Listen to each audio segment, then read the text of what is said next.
Hello, I'm Michael Villani from Billboard Management. Quiet, quiet, or I'll have the court cleared. Doctor, please sit down. Please strike that last statement from prosecuting counsel. Continue, but I won't allow conjecture that may influence the jury. The prosecution calls Gerald Fitzburn. Objection, Your Honor. The prosecution has no relevant evidence against me. Objection overruled. You'll have to leave it to prosecuting counsel and to myself to decide whether a witness is relevant or not. Mr. Fitzburn, how long have you been cutting Mr. Willem Reich's hair? Must be about 10 years now since he brought his special hair to live in our neighborhood. Please just give a factual answer and leave out the jokes. So, he didn't want the normal haircut. Objection. Sustained. Kindly get to the point.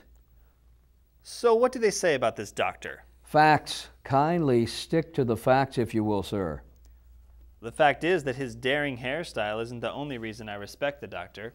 I mean, I want to carry on cutting people's hair here. Quiet in this courtroom. Do you have any further questions? If not, Dr. Reich can question the witness. One final question. Have you rented one of these boxes from Dr. Reich over the last 2 years? No, but this is the normal way you talk to people you know and respect. Please continue. Objection. Subjective perception.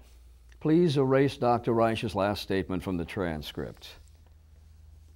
My God, what kind of court am I facing here? Order in this court or I'll have the courtroom cleared. Dr. Reich, please sit down. You too, prosecuting counsel. Now, are there any more questions to the witness? A most honored judge, I would like to call the public prosecutor, Mr. Walton, to the witness stand. Naturally, since you have no legal representative, you are not aware that this is only possible under very particular circumstances. You have the official request in front of you.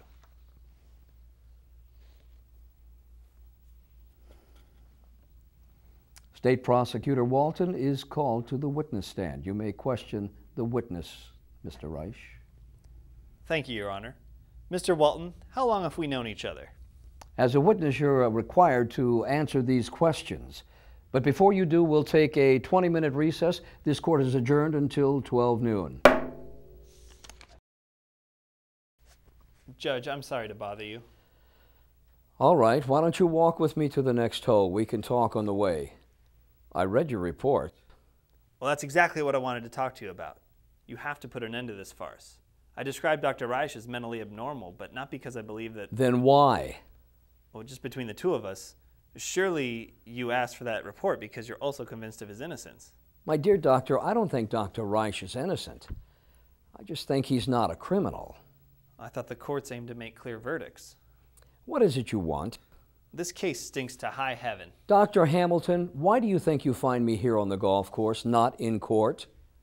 Well, I imagine that you're enjoying a well-earned rest, sir. Exactly. As long a rest as God wants. You see, I've been taken off the Reich case and retired. I couldn't do anything for Dr. Reich now, even if I wanted to. But that's exactly what I mean. Doesn't it seem strange that coincidences like this keep happening? No. 5 years ago, I requested early retirement so I could look after my sick wife. Unfortunately, she died 2 months ago. Maybe we have to accept coincidences as our destiny. Now, if you'll excuse me.